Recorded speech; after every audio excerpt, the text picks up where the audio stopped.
All my life, I've been a global traveller, seeking cultures and traditions that are just as vibrant today as in times past. We're opening doors, stepping into worlds most never see, because that's where the best stories are, behind closed doors. We're sharing stories of local life and the working world, plus spending time with some of the most interesting people you'd ever want to meet. It's truly privileged access that always leaves me excited to explore more.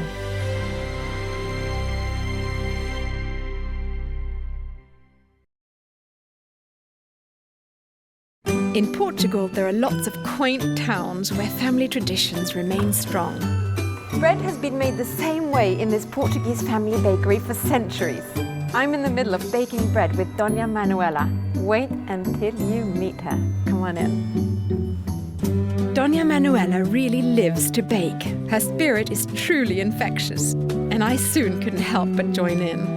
I love the smell of yeast. The combination of ingredients and dedication has made her a local legend.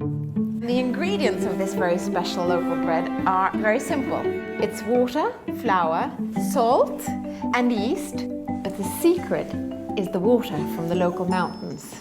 The water is filtered by the stone and helps my bread taste like no one else's. I could have worked for a large bakery, but I love it here because every loaf can be baked just right. This old-fashioned way of baking bread is very manual, quite organic and also very sustainable. Dona Manuela's husband goes out into the forest, clears it of much of the brush, and all of this gets used in the bread oven. So this is what fuels the bread baking. And the government is very supportive of this because brush clearing helps prevent forest fires. This is the real Portugal, where you can still find great joy in the simple act of sharing. My record! Now you can bake with Dona Manuela too, as part of a Viking world experience. Obrigada! I hope that all the guests of Viking will come to visit my bakery, and I very much look forward to seeing you soon. Rui Paula is one of Portugal's top chefs, and today he's going to share his interpretation of bacalhau. There are countless ways to prepare this classic dish that many believe is a Portuguese invention. Curiously, the key ingredient, salted cod, comes not from Portugal but from Norway. How it became part of bacalhau remains a bit of a mystery. I have my own theory as to why Portuguese eat bacalhau. Because the Vikings came to Portugal and they probably came with the bacalhau. I don't know this. Grand theories aside, Chef Rui was excited to teach me several of his nouvelle cuisine techniques for bacalhau, starting with his favorite. The name in English is black cod. This is very traditional. No salt, it's a fresh fish. In the middle, you have the salt cod, a Portuguese salt cod. It's not Portuguese, It's Norwegian. Your country. Yes. And here you have the medium salt. I take the skin and I put my salt, my salmoura, medium salt. To accompany the cod, we included a potato, fresh tomatoes, sun-dried tomato pesto, breadcrumbs soaked in olive oil, fresh Portuguese cabbage, and red pepper paste. We began our bacalhau adventure with the simplest cod preparation, lightly cooking it in extra virgin olive oil. No salt, nothing. 80 degrees, 3 minutes. So while that's cooking, we're going to make the second type of bacalhau. The salt cod, The salted I put here, with the breadcrumbs. and the olive oil. Okay. And I put in the oven, okay? It's 5 minutes. And the last bacalhau is the medium salt, yes? Medium salt, which you had salted yourself.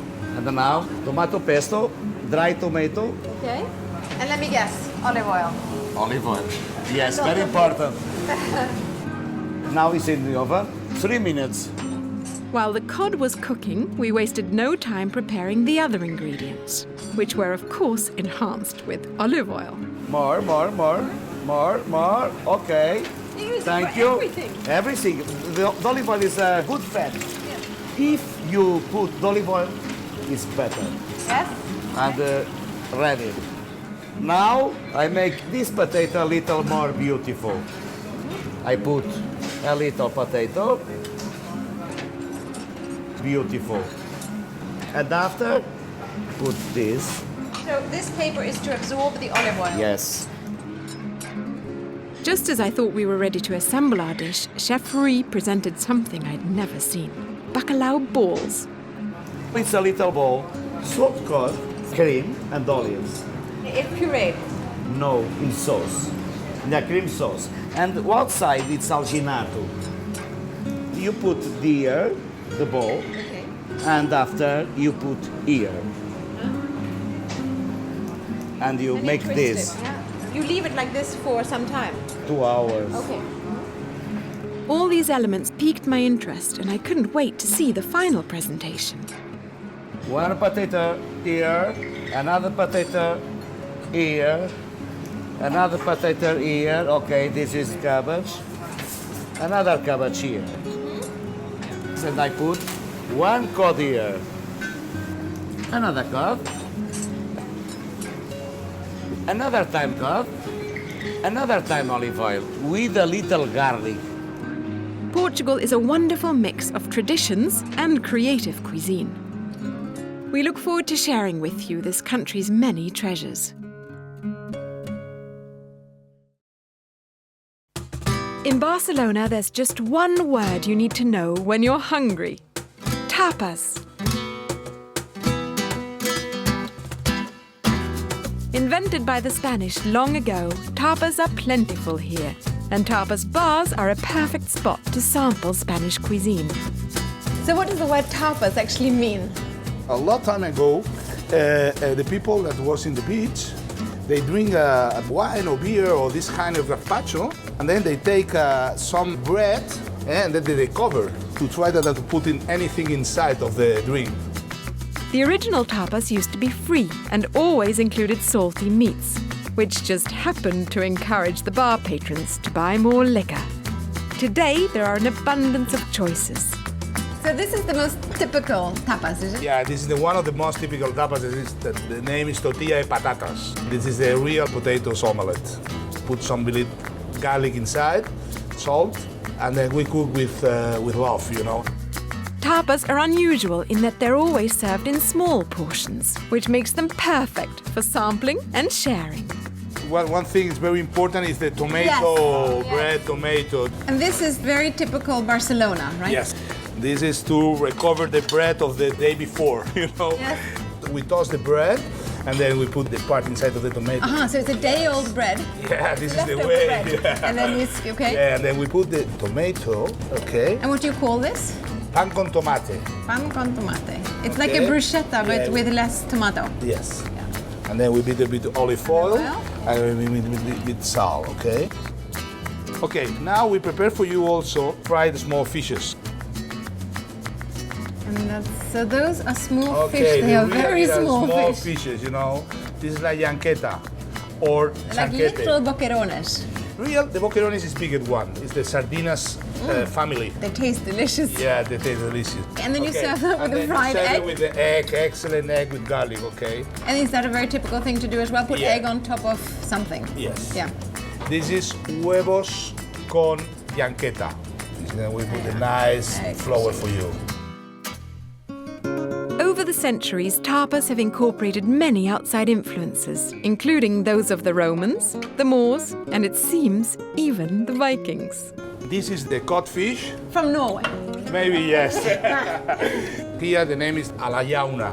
We fry it with the pepper, red pepper. After that we make a sauce with the garlic and put in the top.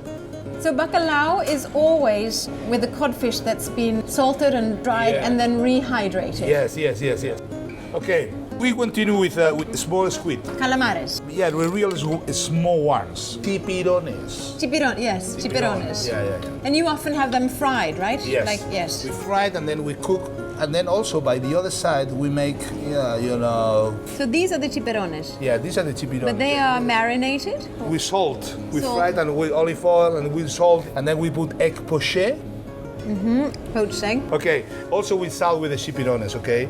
It's really nice and Beautiful, the taste is yeah, excellent. yeah. And then you put the egg, and then in the top, I will make some red pepper, okay? And what do you call this dish? That is the chipirones with trompeta de la muerte. And again, Some the olive oil. like, you know, yeah. The Spanish love their tapas bars, and there's something really fun and relaxing about eating this way. Okay, now we make the patatas bravas, the braised potatoes, because Braised it's very potatoes. strong, the salt that we put there. Okay, so there are patatas. Now we put the spicy sauce in top. I see patatas bravas everywhere on menus in Spain. Really it's a very yeah. typical plate. Also we make some garlic in top. This is a little bit like French fries with mayonnaise. Yeah, with mayonnaise. This is a sophisticated but French fries with mayonnaise. we put in the top of the garlic, okay? Yeah, braised And then potatoes. sauce. Okay. Very nice. One of the best things in Barcelona that is the paella. Pequeña And then we paella, make this paella. in a small portion. Also you can share. And I know the little secret about paella. Okay. The bottom bit is the best. The name is sucarrat. Sucarat. Yeah, so the bottom of the the pan. bottom band of the size, Yeah. it's excellent. And now the end I make some typical from Catalonia, this is the crema catalana. We make it with cream, like this, with vanilla, sugar, milk. And we put the sugar in top. Yeah. I knew there was a flame involved somehow. Very nice. So here we have about the number of Yeah. dishes that Yeah, two we can people do it would if you eat. want 10 more. Tapas are a delightful taste of Spanish cuisine you really should try. Salud. Salud, thank you for coming. Thank you. I hope you'll explore more of Barcelona's food culture and traditions. Today we're going to cook leite crème, which is the Portuguese version of crème brûlée. And Francesco is going to show us how very easy this is. Então, pomos o leite, So we take milk. This, by the way, is going to make about a liter, un litro. litro. 1 liter of leite crème or of crème brûlée. And 1 liter is for 6 personas. Sim, 6 pessoas. 1 liter will suffice for about 6 people. Com litro pomos ovos. We take 6 egg yolks. Shall I stir? Sim, sim. Yeah. These are nice fresh Portuguese eggs. And it's typical in Portugal, leite Sim, sim. crème. Leite creme. Yeah, leite crème. Muito bom. So it's a very, very typical dessert here in Portugal. E agora pomos 2 paus de canela. Then he takes 2 cinnamon sticks. Uma casca de limão. Then he takes the skin of the lemon. He peels the lemon. E 4 colheres de açúcar. And 4 tablespoons of sugar. Okay. 4, 5, Yeah, 4 or 5, he says. Yeah. 2 colheres de farinha. About 2 spoons of flour, but it's maizena. It's corn flour. Okay, so he's stirring the ingredients all together. It's the limon, canela. Canela. Yeah. Okay, finito. When we've stirred it all together, we put it on the heat. Mais ou menos. About 10 minutos. minutes, something like that. When it starts thickening, it's about ready. And it's sort of a custard he's making, I suppose. If we're in a hurry, you can turn up the heat, but then you need to stir faster as well. Wow, this is fantastic. It's so easy. And there we are. It's almost done. It's a beautiful, even sort of velvety custard. Desligou. Yeah, done. Then we transfer it into a serving dish. This can be a deep or a shallow serving dish. So he's taking out the rind. He's not leaving the rind in. He's also taking out the cinnamon sticks. Then you put the sugar on top. About 2-3 tablespoons of sugar for an entire liter of crème brûlée. Este é o queimador que já está a quente. Pomos ao máximo. Okay, so this is what he's going to use to burn the sugar on top of the brûlée. Vamos agora para queimar. Tem que estar bem quente. It has to be red hot. I think that's what you said. Ooh. Aha. So this is a bit different from what I've seen people do before. I've seen them with blowtorches, and it smells like caramel. Aroma con caramel. To finish it off, he puts the cinnamon on top. Tá bom. Fintura. Bonito. Bonito. Yeah, muy bonito. Leite creme is but one of Portugal's many tasty treats. We look forward to sharing with you more of this country's culinary delights. The sun-kissed slopes along Portugal's Douro River are well known for their wines, especially port, which derives its name from the beautiful city of Porto. These fortified wines date back to the early 18th century, and the British, who were at war with France and therefore needed a new source of wine. Initial Portuguese shipments spoiled on the long voyage back home, but then they discovered adding liquor solved that problem, and a new wine was born. The wines became very popular, so the British set up major trading operations in Portugal. To this day, the British Army, RAF and Royal Navy use port wine to toast the Queen at formal dinners. Port is usually a sweet dessert wine, but also comes in dry, semi-dry and white varieties. And Luis here is going to tell us a little bit more about port and muscat. Port wine, that is always a blend of at least 3 different types of grapes, and muscat, that is only one type of grape, is a golden grape. How was port invented? A demand from the British. They want some wines to put in all countries. They start looking to a strong wine with more alcohol that during long trips continues good. They start putting whiskey from Scotland and Irish in the wine that is fermenting. The whiskey, it was so strong that stopped the fermentation. Which means there's more sugar left. Yes, it's true. And so here we have two different types of port. Yes, Karine. What we have? We have the first type, the youngest, fresh, fruity. Is the wine that we serve like an aperitif. We can feel the fresh and sweet fruits, red fruits. So how long has this been fermenting for? Oh, the fermentation of this wine, 48 hours, 72 most. And we stop fermentation with the alcohol. So what we have? Much more red color and nose, and in mouth it will be fresh. Okay. Saúde. Saúde, thank you. The tawny, it means blonde. It means that wine have development in oak. It will be more sweet. The big difference is the time in oak. The color, you can see the two is not the, it will be a little bit more brown or looking there. Yeah. And in nose, Yeah, it's not so fruity. we advise always a tawny with a dessert, chocolate. Very good, very good. So, let's try this. Smooth, complex.